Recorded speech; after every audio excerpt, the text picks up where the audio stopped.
Welcome back, Troglodytes, to your daily dose of guitar information, the Trogly's Guitar Show. I can't believe it. I won the lottery. I got the #1 most desirable guitar from the Ibanez 50th anniversary run of their custom shops from the USA, as well as their Japan custom shop. That's right. I got Root Beer Float Iceman. So in case you missed this episode right here, for the 50th anniversary of the Hoshino Gaki USA division of Ibanez, they decided to do a big batch of custom guitars. 20 of them USA custom shops, approximately 30 Japan custom shops, but the USA made custom shops generally don't get sold to the public. That's where they make guitars for artists and really influential people. But they named these LACS for LA Custom Shop and JPCS. You can check out all of those in this video. I went through every single one. There were some pretty cool ones. But what made this whole series special is just because you had the money didn't mean you could actually buy one of these things. It was done on a lottery system, so not even Ibanez knew who would be getting these. So in order to get a guitar from this run, first you had to learn about it first, when all the gear guitar forums and whatnot first posted about it, and then you had to be on top of it enough to call every single Ibanez dealer to put your name in for that guitar,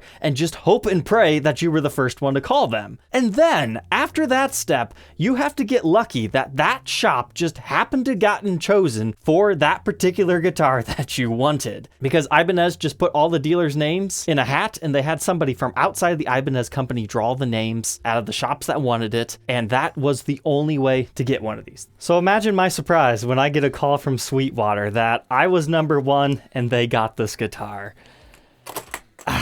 Like, at first, I was dumbfounded. I was like, was it really that easy to get this? Are there not that many buyers out there? But no. I tried to buy the Hang 10 Tallman. That ended up going to AMS. And the only way to get that one is they weren't taking names. You just had to be the first one to buy it on the website. And I tried to get the Japan custom shop Artist because I thought that one was pretty cool too. But it went to kind of a smaller shop, and they had just sold it to one of their regular customers. They called him up and said, "Do you want this?" And he was like, "Yeah, I guess." So I was like 20 minutes too late on that, but I don't care. I won the lottery. I got the Iceman. Oh man.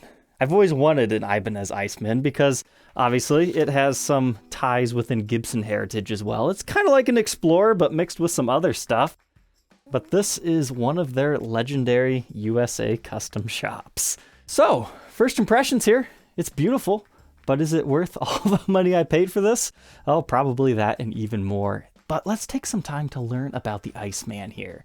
So, the Iceman was first introduced in 1975, known as the Artist 2663 at that point in time. It didn't get the Iceman name until 1978. The initial run of Iceman lasted until about 1983 until they introduced the Iceman 2. I'll be honest, I don't know a lot about Ibanez, but I do know the original Icemen are pretty cool. But modern day players probably think of an Iceman more of like a heavy metal player. Paul Stanley's pretty famous for using one of these, and in fact, this guitar looks very similar to a Paul Stanley prototype that we covered in this episode. So now we can check out something very similar to that one. So first off, beautiful top. It's kind of pinstripey, not my favorite, but it does have extra nice movement on here. We've got these fancy knobs with the rubber grippers on them. They turn pretty smoothly. Got that fancy Ibanez bridge. I mean, it's just a beautiful finish on here. But yes, indeed, that did turn out to be flamed maple binding along the edges with the Luminlay inlays on the side, so those should glow in the dark. I can show you that.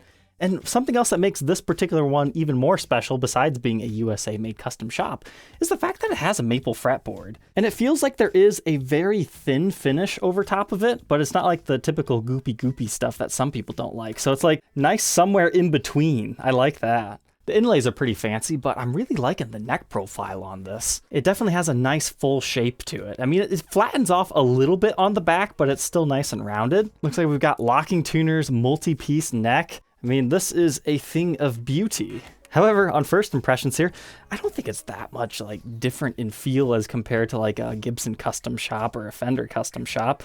It's just, you know, whatever it is, because this is like my first high-end Ibanez. Like, I've had the PIAs and a few other things, but as far as a vintage styled one that has a stop bar tailpiece and all that, I mean, I'm just excited to get to plug this thing in and learn how it works. But first, let's talk about the case. For being a custom shop case, I'll be honest, it feels kind of cheap, especially on the outside. It definitely can be pressed down. It's not like hard shell. It kind of reminds me of like those cheap $100 cases, to be honest. And I had gotten a message that there was a big scratch on the back. Yeah, right here. there's a scratch on the case. It looked worse in the photos that they had showed me, but they were trying to get this case replaced, and Ibanez said no, because that's within their realm of things. And also, for being a custom shop case, the fit is pretty bad. But what I'm curious about is paperwork. We get our beautiful Ibanez multi-tool. I actually still use the one from my PIA. These are great. I like them better than the Gibson variation. Got a standard maintenance manual. We've got some interesting photos there of bleeding fingers, how to clean your guitar, things like that. You always gotta love manuals like that come from Japan. Information on our limited warranty on this thing. And finally, probably the most important piece of case candy here, our giant Certificate of Authenticity booklet here. There we go. LACS5 Root Beer Custom Float with another serial number under that. So it's the 389th guitar produced in the LA shop, maybe? So this is the top of the line current day Ibanez. So far, it's already got a great story, but let's go ahead and throw it on the workbench to take a look at its individual parts and specs before we get to that playing demo.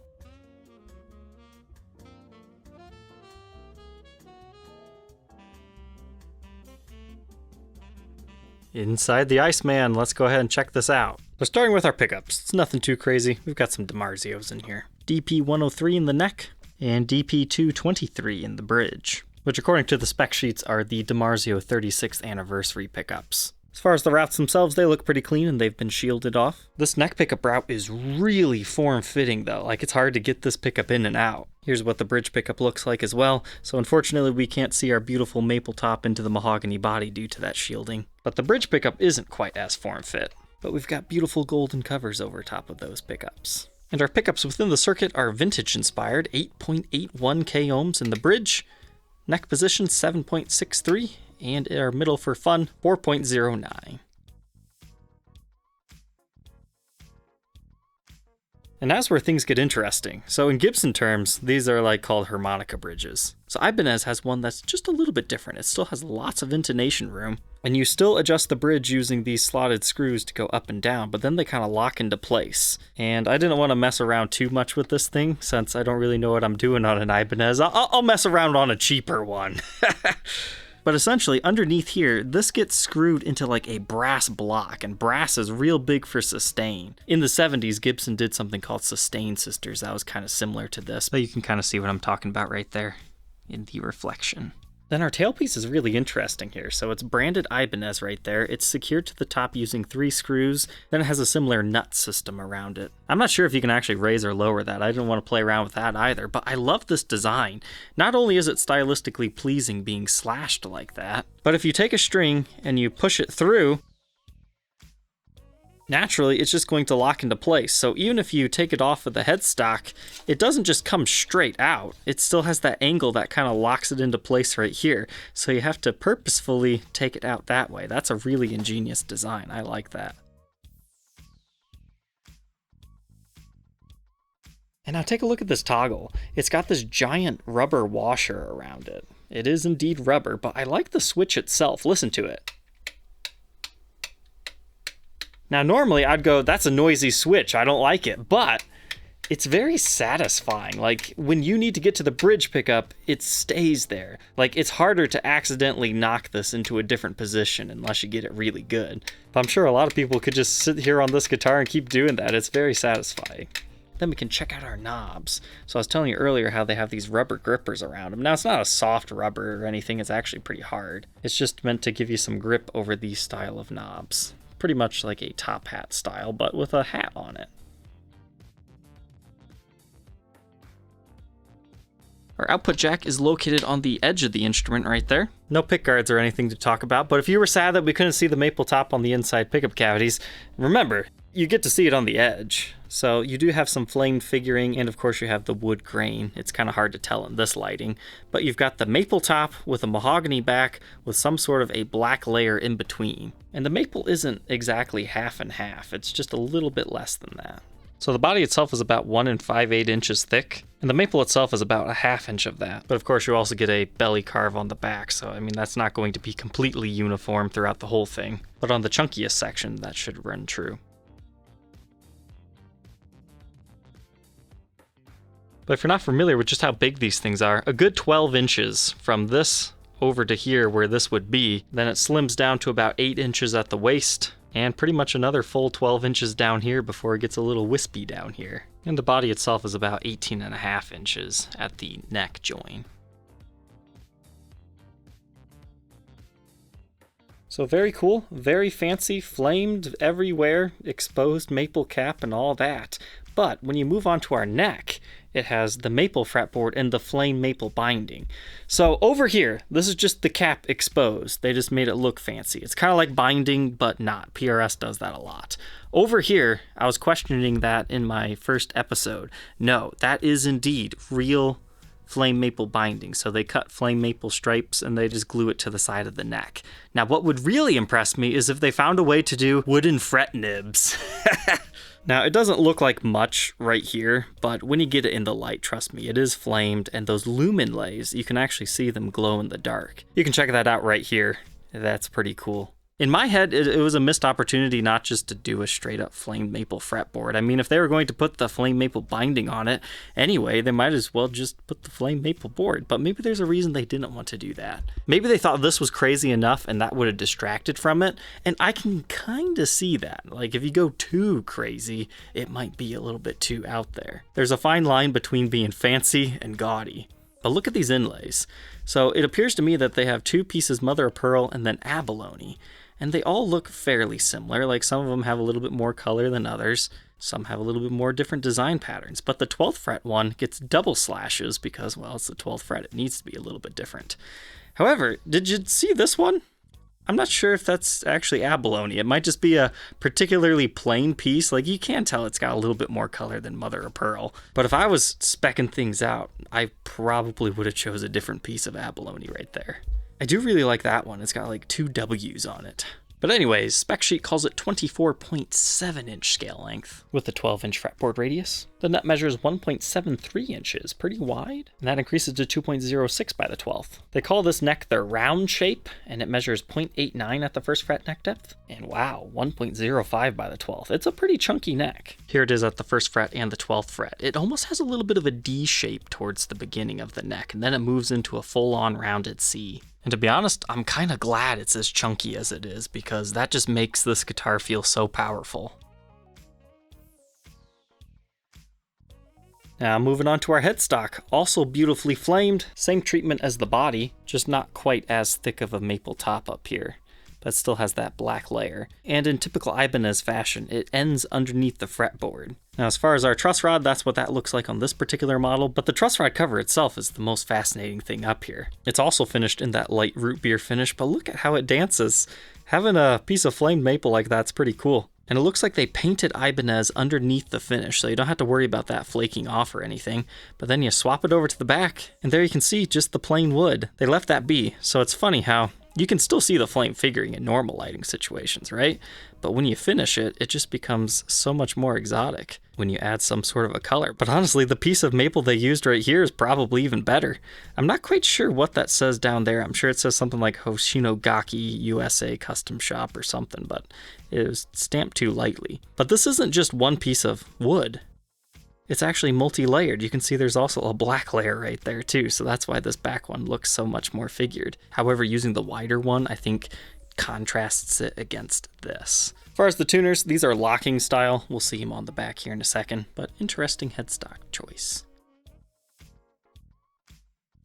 Now we move on over to the backside. I was kind of surprised when I took that back plate off. I mean, they've got that whole shielding stuff going on again. And they also have the little tabs that get grounded off on a screw and then grounded off to the back plate in all these tabbed out areas. So needless to say, I don't think you have to worry about shielding and everything, but they've got these tiny little 500K pots in here. I wasn't necessarily expecting that. Then again, your output jack runs through to the side here. But then you have a strap button right here on the other side of the swoop. And these are really large style buttons. They pretty well lock your strap into place. Your other one's located right here at the base of the heel.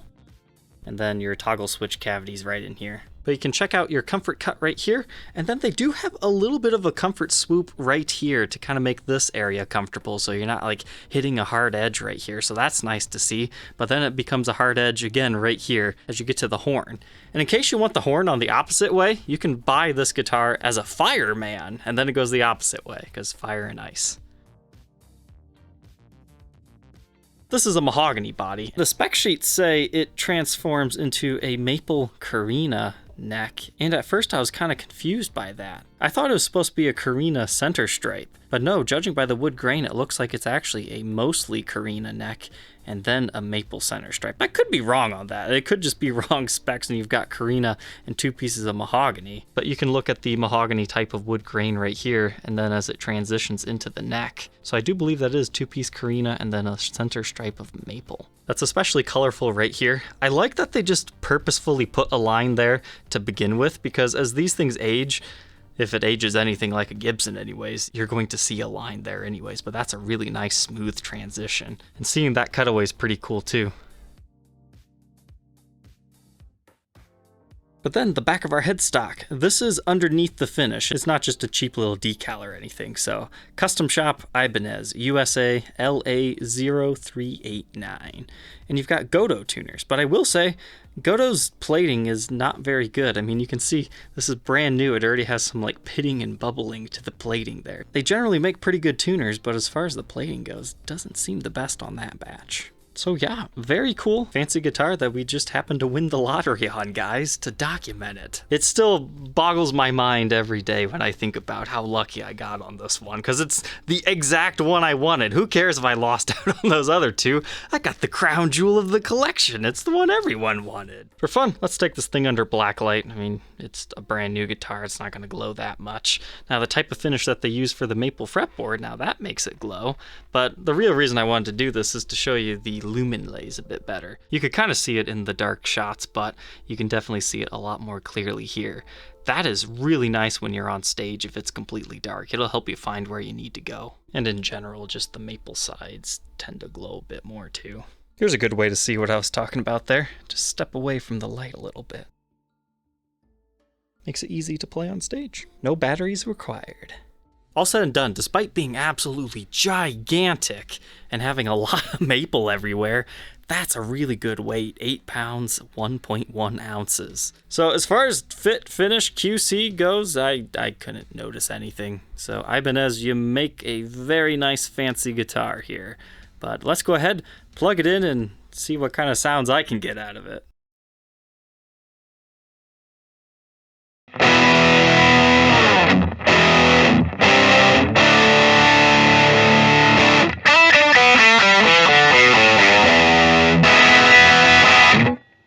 Let's just have some fun with some distortion first.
Lots of fun.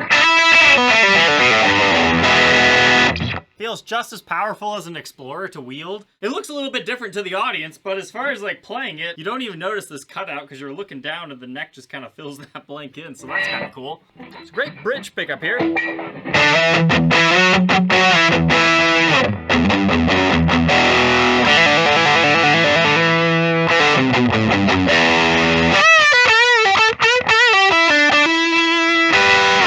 Then your neck pickup.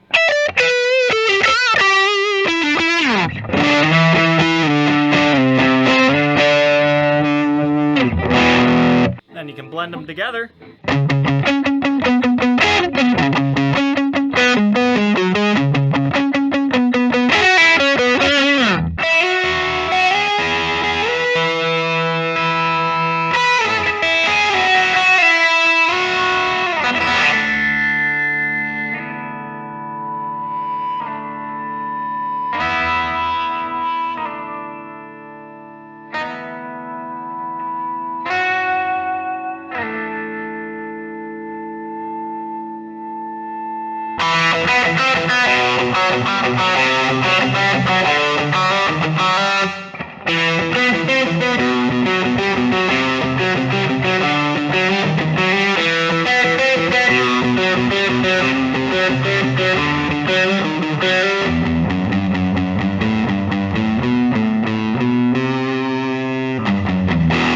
Now let's dial it back a little bit, play with some cleans.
Now that we know all about the 50th anniversary LA custom shop Iceman with maple fretboard, what are my final thoughts on this thing?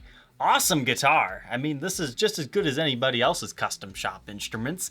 Now, is it as crazy as they're making it out to be? No, a lot of that is marketing, in my opinion. It's a fantastic guitar, though. I'm really glad I was able to be the lucky one to get this, document it so the whole world can see. Now, I'm sure there's going to be a lot of people trying to buy this from me. I don't know, I almost feel like I just want to hang on to this one because the story is so fascinating, and when that museum opens, maybe somebody would want to see this. But, you know, if you want to send me your name, email, your phone number, what your offer would be, I mean, I guess if it's crazy enough, maybe I would consider selling this, but I had a fantastic time documenting this. I love the big chunky neck that this thing has on it. It's fancy, flamed, USA made, cool Explorer-like shape. I mean, what else can you really want? I honestly thought the maple top was going to be a little bit thicker on this thing. They made it look so thick and luscious in those photos. I mean, it's like a full-on top yet, but I thought it was going to be like half the instrument. But I was very pleased with the way that this fretboard felt. I was kind of scared about that. I was hoping they would have some sort of a lacquer on it. So, troglodytes, I hope you enjoyed taking a look at this guitar with me today. Don't forget to like, comment, and subscribe, and we will catch you tomorrow on the next one. Take care.